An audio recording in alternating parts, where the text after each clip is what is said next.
Bonjour Gideon Levy. Bonjour. Vous dites que 2009 a été l'année de la honte pour Israël. Pourquoi? Je pense qu'il y a un avant et un après Opération Plomb Durci. Ce qu'Israël a fait à Gaza, en utilisant des armes illégales, en usant et en abusant de son pouvoir militaire sur une société civile sans défense, et en commettant même des crimes de guerre.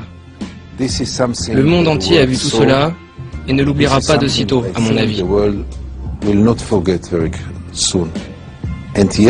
Et donc oui, j'ai encore plus honte d'être israélien aujourd'hui qu'il y a un an. Vous êtes très rare dans votre pays à dire de telles choses. Comment vous expliquez cette situation?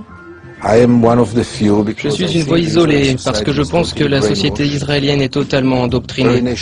Elle est très nationaliste, très favorable à l'armée. J'essaie de dire ma vérité. Mais le fait que j'ai la possibilité de dire ma vérité doit être mentionné. J'ai une totale liberté, je peux écrire ce que je veux dans les journaux, dire ce que je veux à la télé. Ça veut dire que les Israéliens, vos compatriotes, ne sont pas tout à fait conscients de la situation telle qu'elle est aujourd'hui? C'est une litote absolue. Ils n'en sont pas conscients du tout. Ils sont totalement aveuglés. Ils sont sûrs que l'armée israélienne est la plus morale du monde. Ils n'ont pas de problème de morale, ne se remettent pas en question. Ils sont très contents d'eux. Qu'est-ce que vous pensez de la stratégie de Barack Obama dans la région? Je crois qu'il a fait toutes les erreurs possibles. Il est tombé dans le piège tendu par Israël. Il a perdu un an sur la question stupide de savoir si les colonies allaient être gelées pendant 10 mois, 10 mois et une semaine, ou 10 mois et 3 semaines. Il est temps d'agir, pas de parler. Et si on ne force pas Israël à mettre fin à l'occupation, cela ne sert à rien. Ils vont à nouveau se rencontrer, négocier, il y aura un nouveau plan de paix. Et pendant ce temps, Israël continuera à construire des colonies. Et il a présenté un nouveau plan de paix justement au début de l'année. Et si vous regardez attentivement ce nouveau plan, vous verrez que c'est exactement le même que le précédent et que celui encore d'avant. Le premier plan remonte à 1968. Si vous comparez tous les plans de paix américains, ils se ressemblent tous, ils disent tous la même chose, et rien n'a été mis en place. Donc à quoi ça sert de perdre son temps à discuter quand il est urgent de faire quelque chose?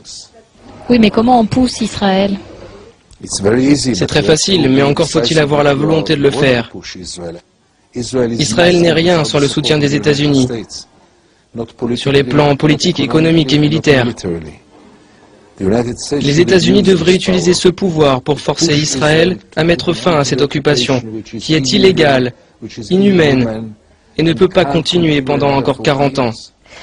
Israël a recommencé à faire des raids sur la bande de Gaza, a tué plusieurs Palestiniens. Est-ce que vous craignez une nouvelle guerre à Gaza très prochainement? Absolument. Nous sommes exactement dans la même situation qu'il y a un an. Ce qui montre bien que toute cette opération est un total désastre, un total échec. Donc ça n'a servi à rien? À absolument rien. Ils ont dit qu'ils allaient affaiblir le Hamas. Le Hamas est toujours aussi fort. Ils ont dit qu'ils allaient libérer Gilad Shalit. Gilad Shalit est toujours prisonnier. Ils ont dit que ce serait dissuasif. Cela n'a absolument pas été dissuasif.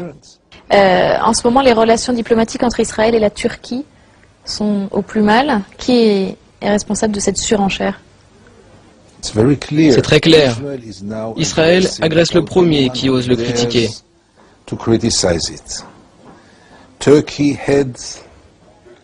C'est tellement précieux d'avoir un allié comme la Turquie, un État musulman.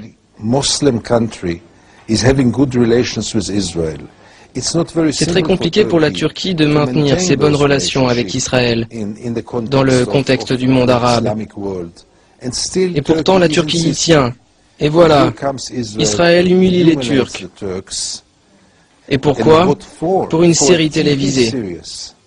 Donc vous pouvez dire ce que vous voulez dans votre pays, mais les pays autour ne peuvent pas faire la même chose. Absolument. Benjamin Netanyahou veut maintenant fermer la frontière d'Israël avec l'Égypte. Qu'est-ce que vous pensez de cette nouvelle idée? Israël est en train de devenir comme Sparte, dans la Grèce antique. Des murs, des barrières.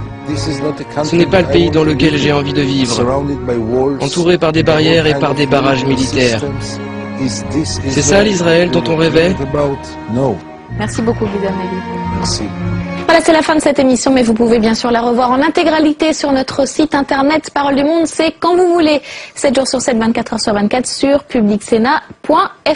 À bientôt.